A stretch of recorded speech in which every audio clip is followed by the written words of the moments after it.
Kashmir is bleeding. So is its economy. India's steamrolling of democracy and constitutional provisions has not worked in improving the region's security or economic allure. Live. OPINION. Opinions, business and economy. Kashmir is bleeding. So is its economy. India's steamrolling of democracy and constitutional provisions has not worked in improving the region's security or economic allure. Maknoon Wani. Researcher and incoming graduate student at Oxford Internet Institute, University of Oxford.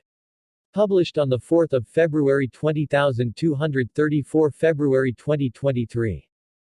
A taxi stand, seen shut here in Srinagar, Indian-controlled Kashmir on July 28, 2020. Despite claims by the Indian government that a controversial abrogation of the region's special status would help its economy, investments have dried up. Mukhtar Khan, AP photo.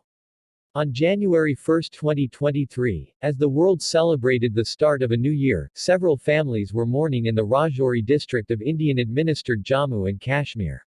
Armed men stormed a village and killed 4 civilians, injuring 6 others. 2 more civilians were killed the following day. Just a few weeks earlier, on December 13, India's Minister of State for Home Affairs Nityanand Rai had presented investment data for Jammu and Kashmir. The numbers spoke for themselves. Investments have fallen by 55% over the past 4 years. Keep reading. List of 4 items. List 1 of 4. Should Europe's pension schemes be reformed?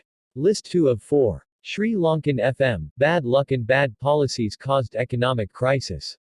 List 3 of 4. Jury clears Elon Musk of wrongdoing over 2018 Tesla tweets.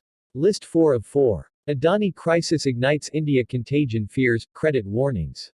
End of list. Together, the killings and the declining investments contradict 2 central arguments that have been at the heart of the Indian government's rationale for the 2019 abrogation of the semi-autonomous status that the region previously enjoyed, that the move would help improve security and spur economic development. In the past, federal governments in New Delhi have often blamed Jammu and Kashmir's woes on local governments in power in the region. That's no longer an excuse that works.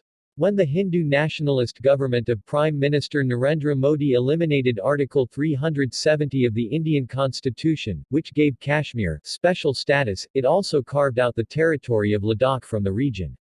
Kashmir's statehood was withdrawn, and it was made a union territory, directly controlled by New Delhi.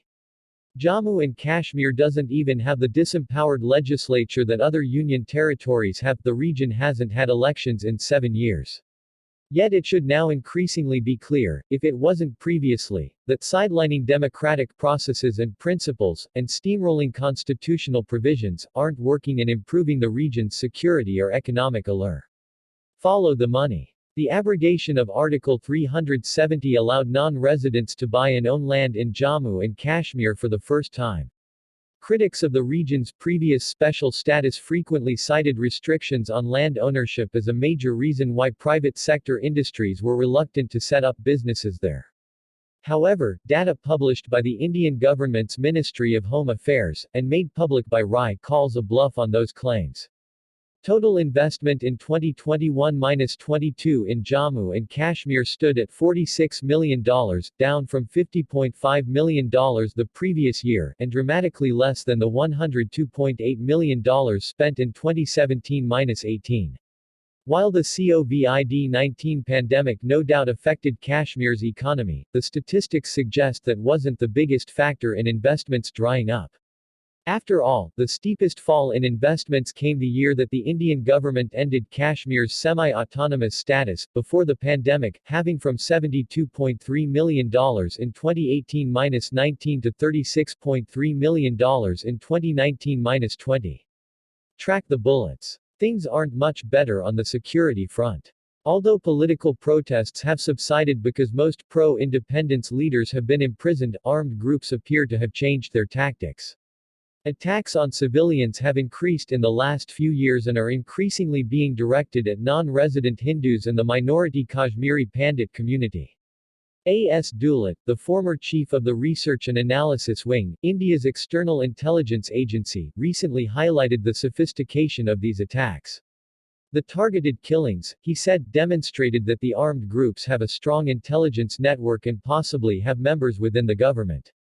At least 18 Kashmiri Pandits and non-resident Hindus have been killed in Kashmir since the abrogation of Article 370. As with the economy, the Indian government's own data does not support claims that armed groups have been contained. The number of attacks by such groups was 229 in 2021, not significantly different from many previous years. There were 279 incidents in 2017, 322 in 2016, 208 in 2015, 222 in 2014 and 170 in 2013, the year before Modi came to power. What's really at play? The Indian government had claimed that Article 370 restricted people's participation in the political process and led to a few families dominating the politics of the region. However, since 2019, Modi's Bharatiya Janata Party has taken steps to further disempower local Kashmiris. First, constituency boundaries for the region's legislature were redrawn in a way that gives Hindu-majority Jammu a greater say in elections than its population, relative to Muslim-majority Kashmir's merits. In effect, that strengthens the chances of the BJP coming to power in Jammu and Kashmir. Then a revision of the voter list was carried out, giving voting rights to outsiders. Jammu and Kashmir is home to hundreds of thousands of migrant workers and army personnel. If allowed to vote, their electoral influence is going to be significant. Some Kashmiri leaders have invoked the region's 1987 elections, which were allegedly rigged and were considered a tipping point when the armed separatist movement in Kashmir took off. Meanwhile, armed groups may continue to adopt attacks on non-local civilians as the mainstay of their strategy to signal their opposition to demographic changes attempted by New Delhi. While Kashmiris and non-locals alike suffer, there is no reason to expect that Modi and his government will change their policy towards the region. The BJP's hardline approach towards Kashmir helps it bolster its image in the rest of India as a party that is tough on terrorism and separatism. The truth, of course, is more complicated. The BJP's policies have led to increased insecurity for people living in the region, whether they're Hindu or Muslim. And there has been no economic payoff, either.